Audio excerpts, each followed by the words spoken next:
Hey, what's up, everyone? Welcome back to Apollo Art Analysis. In this episode, we're going to take a look at actually a motion media collaborative piece coming from two different artists here. So to start off with, we have music production coming from Oleh Ibrahimov, and then we also have film slash animation coming from the AI Generative artist Remi Molettee. And in this episode, we're going to talk about the pace of motion here. We're going to talk about the constant dance of the divine versus the dark, and then we're also going to talk about the psychedelic steampunk landscape that we see here. So let's jump right into it. So this piece, like I said, it is a motion media piece. So throughout the entire work, he's kind of this main character dancing to the scene of these kind of AI animations alongside it here.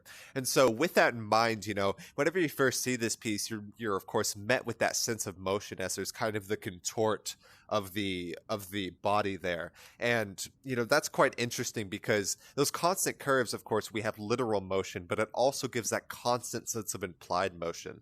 So if we were, of course, I have screenshots here because I can't just do the video in VR, but if you look at this piece, there is that sense of motion or that sense of energy coming from each frame here. And we'll look at those down there in a second. But just to start off here, that's really what you see. And there's something divine about the human form, the way it moves and its kind of elegance and that kind of archaic scene there. I think that's really interesting in its initial introduction. And so you see this piece, it is displayed frame by frame in the actual animated work. And it's kind of interesting because it feels very reminiscent of classical animation or stop motion. And that is really interesting because it flashes by incredibly quickly. So the viewer can't necessarily stay on one frame and just look at it for a long time. There is this constant kind of fluid sense of transformation throughout the work. And even though these scenes flash by instantly, they still leave their impact nonetheless. And so we see what I like to call kind of a Far Eastern golden steampunk aesthetic here. And the way that you can kind of point that out, of course, you have the flowers there, you have the literal kind of beak and head there, but it's also mixed with this kind of cyborg or this steampunk, even a little bit of a cyberpunk aesthetic here. We don't see heavy electronics, but we do see this kind of machinery aesthetic there. And so it's quite interesting because birds inhabit the realm of the divine. Of course, we look at our sky as a symbol of immortality. So when birds inhabit the symbol of immortality, they fly above that, essentially in the higher regions. So with that in mind, there's that sense of kind of transcension as they are above the realm of the divine or even higher than that. And so that's really interesting, kind of that golden steampunk aesthetic in its initial introduction there. And so that's the first scene of transformation we get. So we go from the kind of like I said, the bird steampunk aesthetic to a molten piece here. And then finally we go back to the divine bird aesthetic there. So there is this kind of sense of transformation throughout the work. And it's really interesting. We also see it's kind of like ink brush calligraphy in the back there.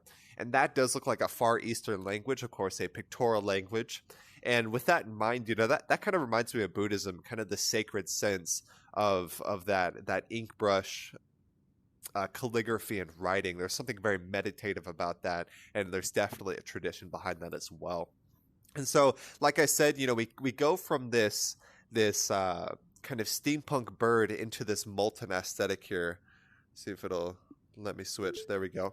So, yep. So we start here, and then it kind of zooms in, and we're met face to face with the subject. It's kind of pointing at the camera there, and then it zooms back out and you see this molten aesthetic. This molten aesthetic, of course, a ton of energy coming from this. If you look up here, for example, that orange coloring, that yellow coloring, very reminiscent of molten metal. And of course, you see just the endless plumes of smoke in the back there. That also works quite brilliantly with this kind of constantly shifting geometric layers of the work at hand. And so if you look at that, say here, there is that sense of the background kind of morphing and giving away as it zooms out past this work into this kind of molten aesthetic. And so this steampunk aesthetic, of course, a literal steampunk, you have steam and kind of that very industrial aesthetic. This introduces a really gritty, a really dark kind of aesthetic there, and it does feel very set in contrast or juxtaposition to the divine golden light here. So we could look at the divine golden light as, say, the light, and we could see the molten industrial aesthetic is the dark there. So there is that kind of sense of duality within the work at hand. I think it's very intriguing. Like I said, we move in kind of this darker aesthetic here before finally moving back to the divine bird. And so, there is this, like I said, there's this cycle of transformation throughout the work.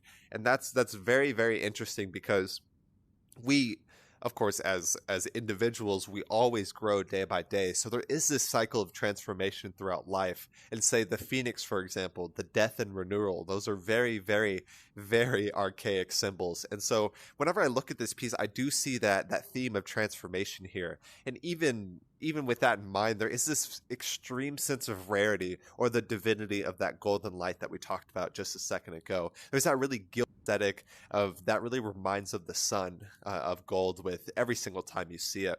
And so we also see, I would be remiss if I didn't bring this up at least a little bit. It feels like we're looking at like a psychedelic dream piece here. And what I mean by that are these constantly shifting geometric landscapes that the AI generative art creates. It feels very psychedelic in the way that it morphs and fluidly kind of flows from one visual depiction to another. And so that's very, very intriguing. It's quite interesting to see just how similar AI generative art is to the visuals that people report with things like psychedelics. So those are very, very intriguing and very interesting as well. And so finally, we move, let's see if it wants to work with me. There we go. So finally, we move to the final transformation. So we started with the divine golden bird, went through the molten industrial aesthetic, and then it actually zooms in a similar scene like this, and then it zooms right back out to this piece here. And so like I said, you have the bird as the realm of the immortal, or living above the realm of the mortal. So whenever we end on this piece, it almost feels like the light has prevailed. And whenever I look at this, I can't help but feel that sense of transcension, that sense of immortality, and that clear sense of divinity that's coming off this work. And so, all in all, it's a very, very, very psychedelic piece. It is a very fluid piece, very dynamic one. And there's no doubt that this piece had incredible influence on a countless number of people. I had people in the comment section just going crazy because it is such an intriguing work and some of the best animation we've ever seen. And so it was just a blessing to be able to study this, to kind of look at that cycle of transformation, also that kind of divine golden steampunk aesthetic as well. Very intriguing, and it was a blessing to study. So I hope you guys enjoyed. Like I said, we have Oleh Ibrahimov on music production, and then we have Remi Molettee on the AI generative filmmaking and kind of animation on that side. So I hope you guys enjoyed. I hope you guys learned something. My name is Apollo. This was Apollo Art Analysis, and I'll see you guys on the next episode. We hope you enjoyed today's episode. If you'd like to support our work directly, please check out our Apollo community tokens. Apollo Art Exchange is an ecosystem of art appreciation which elevates artists each and every day. Thanks for listening.